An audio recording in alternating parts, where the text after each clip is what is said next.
হযরত বেলাল বলে,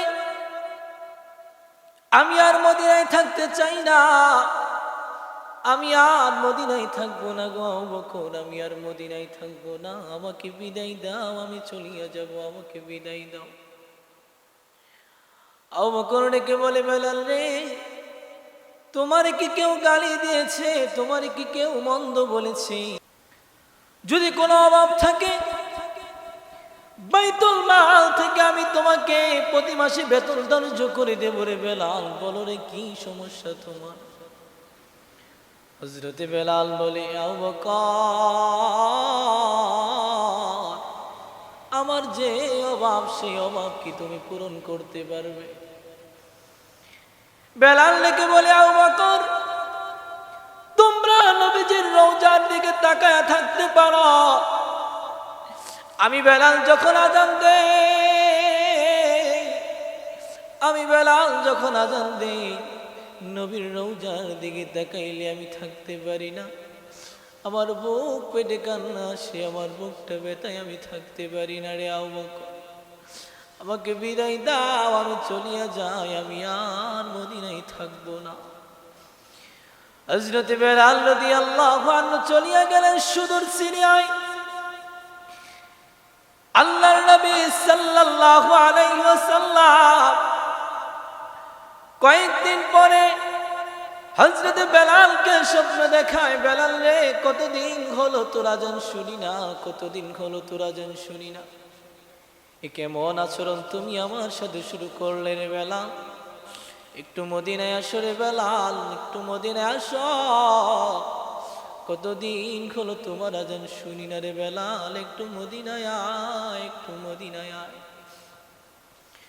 স্বপ্ন যখন নবী দেখাইছে, হযরত বেলাল আর দেরি করেন নাই, সেই সুদূর সিরিয়া থেকে রওনা হয়ে চলে আসলেন মদিনায়। মদিনায় যখন আসলেন তখন তাহাজ্জুদের সময় চলে।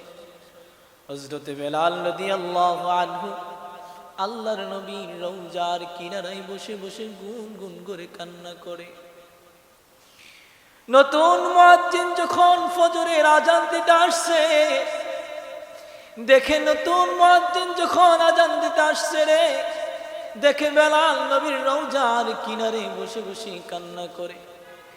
মুয়াজ্জিন ডেকে বলে, ওরে মদিনাবাসী শোনো রে, বেলাল আসছে, বেলাল আসছে। সমস্ত সাহাবায়ে কেরামরা আসলো।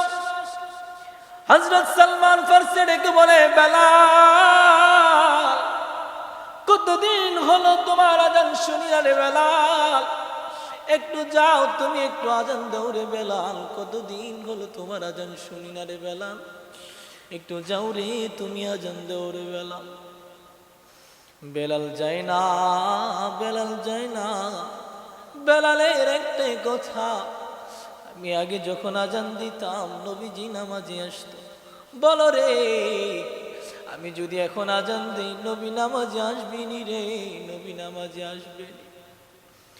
হযরত সালমান ফারসি ডেকে বলে, আমাদের কথা শুনবে না, যাও তোমরা মা ফাতেমার বাড়িতে যাও, মা ফাতেমার বাড়িতে যাও, গিয়া হাসান আর হুসাইনকে তোমরা নিয়ে আসো। ইমাম হাসান আর হুসাইনকে দেখতে পুরা আমার নবীর মতো লাগতো। আল্লাহর নবীর দৈহিত্র ইমাম হাসান আর হুসাইনকে নিয়ে আসা হলো। বেলালকে ডেকে বলে, বেলাল, ও আমার নানার মুয়াজ্জিন, একটু আযান দেন গো, একটু আযান দেন। যেমন করে আপনি নানা জানকে আযান শোনাইতেন, যেমন করে আমাদের নানা কিন্তু আপনি আযান শোনাইতেন, আমাদেরকে একটু আযান শোনান। কতদিন হলো আপনার আযান শুনি না, কতদিন হলো আপনার আযান শুনি না গো বেলাল, কতদিন হলো আপনার আযান শুনি না।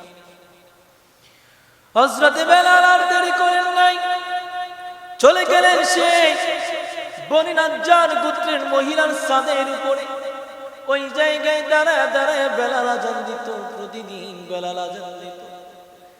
সেই বনি নাজ্জার গোত্রের মহিলার ছাদের উপরে দাঁড়ায় তিনি শুরু করলেন, আল্লাহু আকবার, আল্লাহু আকবার। আল্লাহু আকবারের যখন ছড়িয়ে পড়ে মদিনার সমস্ত মুসলমানেরা রাস্তার মধ্যে বেরিয়ে গেল। নবী বুঝি ফিরে আসছে রে, নবী বুঝি ফিরে আসছে রে, নবী বুঝি ফিরে আসছে। বেলাল যখন আশহাদু আল্লা ইলাহা ইল্লাল্লাহ বলল, মদিনার অলি গলিতে গুন গুন গুন করে কান্না শুরু হয়ে গেল। মদিনার মানুষ কান্নায় ভেঙে পড়লো, কান্নায় ভেঙে পড়লো মদিনার মানুষ।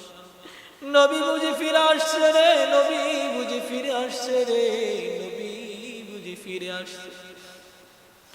হযরত বেলাল যখন আশহাদু আন্না মুহাম্মাদুর রাসূলুল্লাহ বলল, আর এক সেকেন্ড তিনি দাঁড়াই থাকতে পারেন নাই, সাথে সাথে তিনি অজ্ঞান হয়ে পড়ে গেলেন, জমিনের মধ্যে পড়ে গেলেন, আর তিনি দাঁড়াই থাকতে পারেন না।